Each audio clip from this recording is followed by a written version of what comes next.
Well, here I am once again, ready to embarrass myself for another year. It's time to take out my crystal ball and look ahead to 2023. And I will tell you, with certainty, or something close to it, what will happen in the theme park world. I will also go over last year's picks and see which ones I nailed and which ones I whiffed on. Which coaster will be the first to open? Which will open way too late? What will be the sleeper hit? Who will win the major golden ticket awards? Which coasters will close? Which parks will announce a new coaster? And we'll end with a bold prediction. These are my 2023 theme park predictions.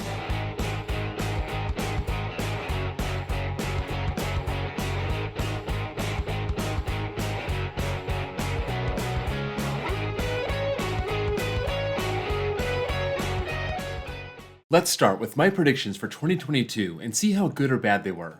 I said the first coaster that would open would be Icebreaker. It wasn't too hard this time because SeaWorld had these coasters ready for 2 years, and they were unleashing them early this year, especially in Florida. On February 18th, Icebreaker did win the race in America, even beating Daddy Pig's coaster at Peppa Pig Land. But there were 10 coasters that opened before Icebreaker overseas. The true winners here were 2 coasters at Motion Gate Dubai. Now You See Me, High Roller, and John Wick, Open Contract.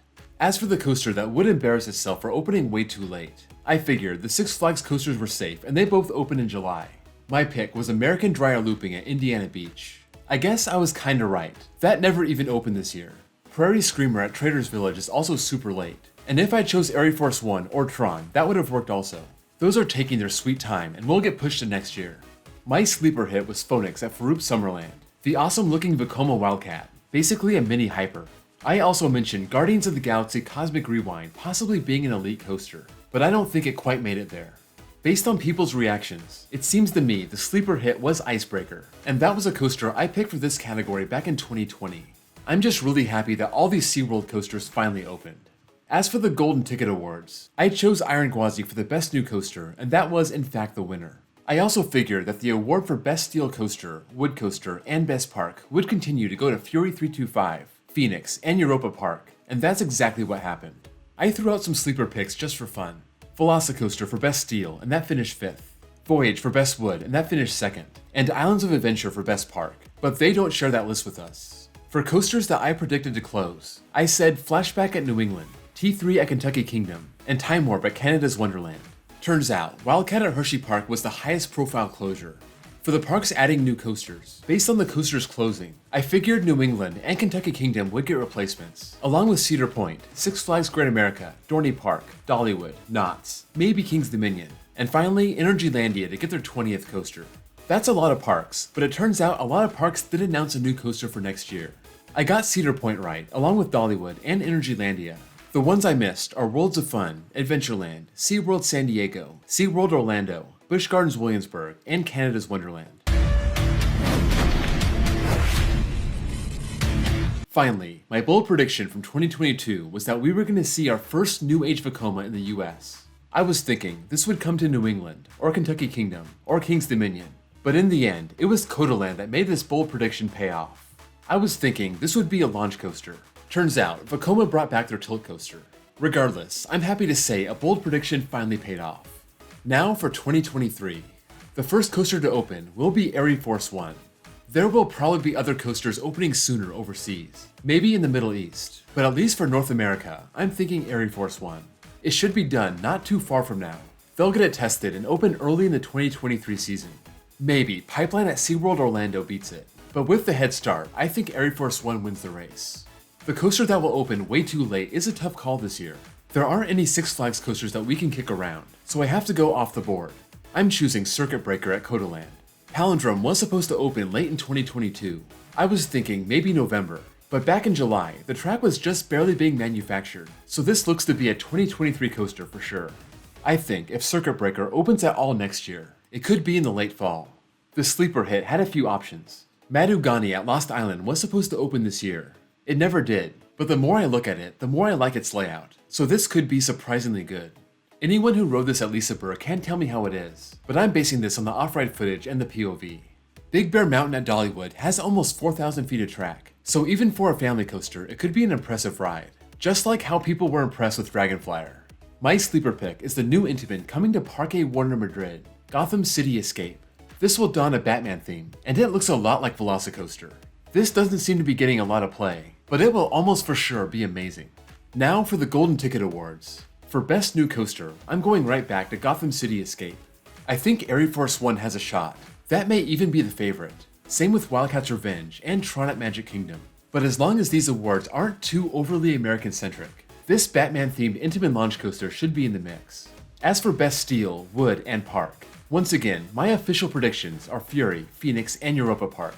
But that's boring, so for Steel, give me Steel Vengeance. This seems to be lurking in the top 3 every year. Maybe it finally takes the top spot this year. For Wood, maybe if El Toro makes a grand comeback from the dead and is running great, it could overtake Phoenix.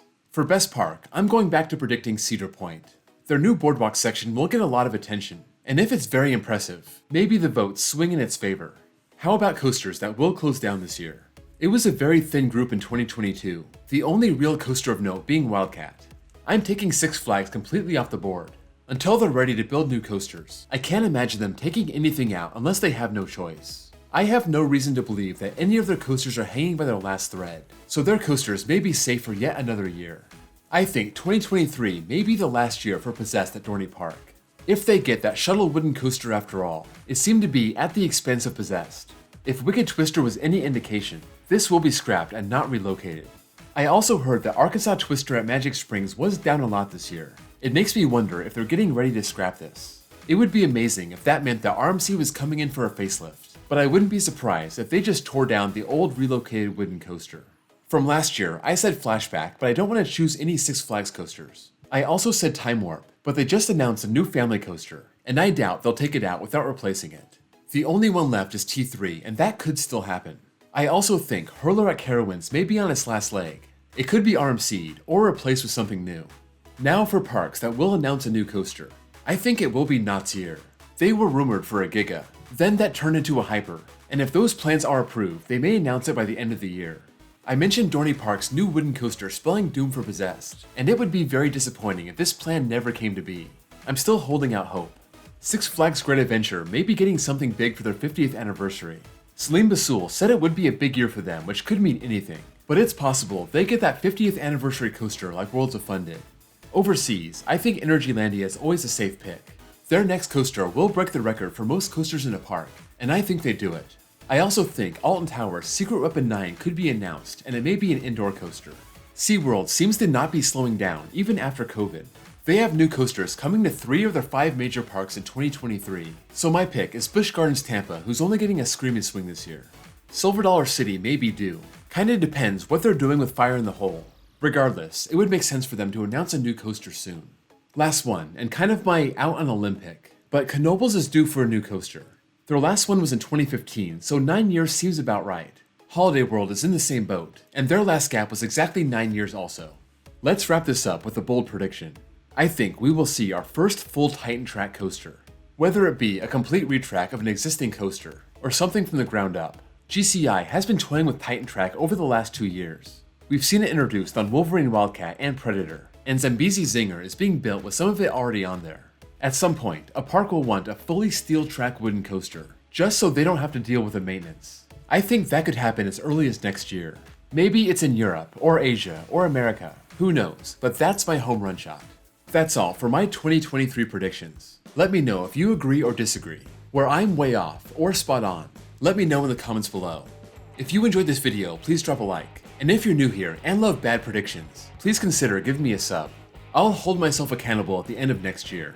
Also, check out my links below for my Discord server, and my second channel where I post copyright-free off-road footage, and my baseball channel if you also happen to be a baseball fan. Thank you all for watching, and I'll see you all next time.